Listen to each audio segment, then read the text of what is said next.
कैसे हो साथियों, स्वागत हमारा कोतुर जैन यूट्यूब चैनल में। दोस्तों, आज हम एक खास विषय के बारे में बात करने आए हैं और उस विषय के बारे में हमारे साथ बात करने के लिए हमारे साथ उपस्थित है अधर्मी अनार्य जी लिंगू जी। स्वागत हमारे कोतुर जैन यूट्यूब चैनल में। तो लिंगू जी, हम जानना चाहते हैं कि ये आदिवासियों को कब से हिंदूकरण किया जा रहा है, क्या आदिवासियों को हिंदू कहना उचित है कि नहीं, इसके बारे में हमारे दर्शकों को बताएंगे। सर्वप्रथम आप सभी दर्शकों को मेरे तरफ से सादर सेवा जोहार।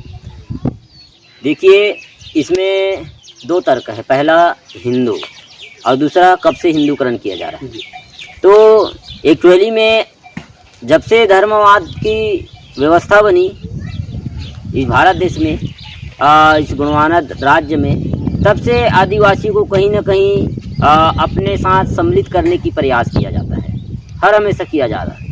जैसे अब रही बात आदिवासी, शुरू सबसे पहले यहाँ की दो संस्कृति थी, दो व्यवस्था थी, दैत्य और दानव, दानव और देव, सूर और असुर, आर्य और अनार्य, दो व्यवस्था थी पहली। उसके बाद उसी व्यवस्था में से धीरे धीरे लोगों को बांटते गए, लोगों के विचार बदलते गए, तो कई वर्ग, कई समुदाय, कई डिवाइड करके बांट दिया। अब हिंदू, रही बात हिंदू की, कब से हिंदू, तो 1900 जब पहला बार हिंदू व्यवस्था, हिंदू धर्म प्रभाव में आए और हिंदू को धर्म के नाम, धर्म के रूप में मानने लगे लोग। हिंदू धर्म जब उद्भव हुआ तो लोग हिंदू को माने, लेकिन हिंदू शब्द का भी विरोध कई ऐसे हिंदू शंकराचार्यों ने, हिंदू धर्म गुरुओं ने किया, क्योंकि हम हिंदू नहीं हैं। हिंदू जो मुसलमानों के द्वारा दी गई गाली है। कई जैसे दयानंद सरस्वती महाराज जो हुए हिंदू धर्मगुरु शंकराचार्य, उन्होंने इसका हिंदू शब्द का ही विरोध किया। उनका तो ये मान्यता था, ये मतलब ये सोच था कि हिंदू जो मुसलमानों के द्वारा दी गई गाली है। हिंदू का मतलब हीन लोग, हीन व्यक्ति, कमजोर व्यक्ति को हिंदू कहा जाता है। उनका ये सोच था, इसलिए उन्होंने हिंदू को कभी स्वीकार किया ही नहीं। अब रही बात हिंदू एक्चुअली में क्या है, हिंदू ना ही हिंदी शब्दकोश का शब्द है, ना ही उर्दू का है, ना ही वह गोंडी का है, ना ही वो इंग्लिश का है। तो है क्या, किस भाषा का? तो हिंदू जो वर्ड है, हिंदू शब्द जो है पारसी भाषा का शब्द है, और उस हिंदू शब्द का पारसी भाषा में अर्थ होता है चोर, डाकू, लुटेरा।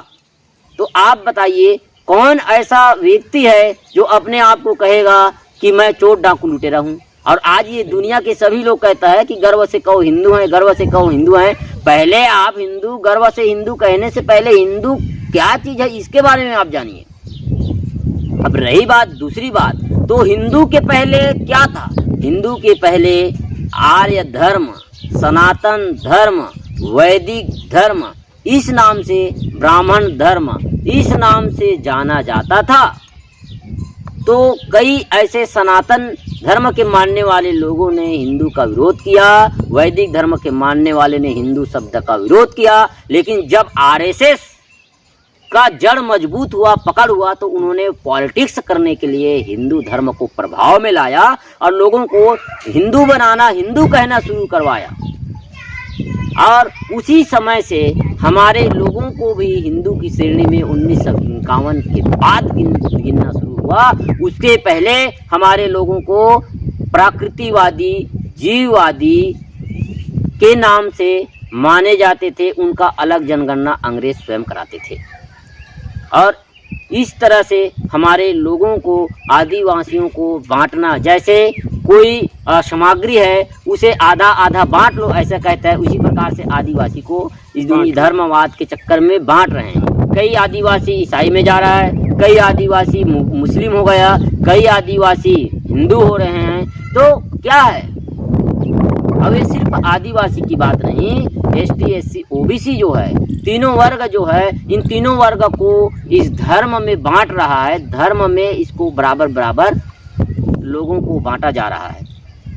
तो जबकि हमारे यहाँ की मूल निवासी एसटी, एससी, ओबीसी जो हैं, वह किसी धर्म के अंतर्गत नहीं आता। इनकी अलग पहचान है, इनकी अलग परंपरा है, इनकी अलग लॉ है, इनकी अलग सामाजिक मान्यता है, सामुदायिक व्यवस्था है। या किसी धर्म वर्म की चक्कर में पड़ने वाला, धर्म में की श्रेणी में मतलब आने वाला व्यक्ति नहीं है। लेकिन इनको जबरदस्ती हिंदू बनाया गया, मुस्लिम बनाया गया, ईसाई बनाया गया, और अब बौद्ध जैन कई ऐसे बन जा रहा है। और मैं ये भी कहता हूँ कि ये बनाने का फार्मूला जो टेक्निकल है, जो चतुर व्यक्ति, और वो चतुर व्यक्ति बाहर से नहीं आता, चतुर व्यक्ति हमारे बीच का होता है, जो हम पे राज करने के लिए हमको बांटता है और हमारे ऊपर राज करता है। बाहर के व्यक्ति राज करने के लिए नहीं आता। अब इस देश में आज की वर्तमान स्थिति में मुझे तो ये लगता है कि एक समय ऐसा आएगा कि गृह युद्ध शुरू हो जाएगा। ब्राह्मण के प्रति नफरत फैलाना, मुस्लिम के प्रति नफरत फैलाना, ईसाइयों के प्रति नफरत फैलाना, ये सब जो आज की वर्तमान स्थिति है हमारे देश की, वो कहीं ना कहीं एक बहुत आने वाले भविष्य में युद्ध, जंग की तैयारी या फिर जंग की कल्पना की जा रही है, इस टाइप का मेरे को लगता है। क्योंकि आप बताइए, हिंदू हो गया, अगर कोई आदिवासी हिंदू बन गया है, कोई आदिवासी ईसाई बन गया है, क्या था उसका खून बदल गया क्या? कोई आदिवासी मुस्लिम बन गया है तो क्या उनका खून बदल गया क्या? सफेद हो गया क्या? लाल खून। तो धर्म के नाम से लड़ाना, धर्म के नाम से लोगों को भड़काना, और ये कौन करता है? ये धर्म के ठेकेदार करता है। इसलिए मैं पहले भी हर समय में बोलता रहता हूँ कि ये धर्म वर्म हमारे समझ में नहीं आता। हम जहाँ लड़ाई है, जहाँ युद्ध की कल्पना की गई है, वह धर्म ग्रंथ हो ही नहीं सकता। जहाँ लड़ाई की कल्पना है, जहाँ लड़ाई की इतिहास लिखा गया, वह धर्म ग्रंथ कैसे हो सकता है भाई? इसलिए इस सब चीज़ को आप नज़रअंदाज कीजिए और भाईचारा के साथ रहिए। यही मेरा आप सभी लोगों से अपील है। ठीक है, धन्यवाद लिंगो जी आपका, जो आपने बताया कि आदिवासी किस तरह से आदिवासियों को हिंदूकरण किया जा रहा है और कब से आदिवासी हिंदू के प्रभाव में आए। और मतलब इस देखा जाए तो टोटल राजनीति के कारण धर्म मतलब बांटने की कोशिश की जा रही है। ठीक है, सेवा जोहार, जय सेवा जोहार।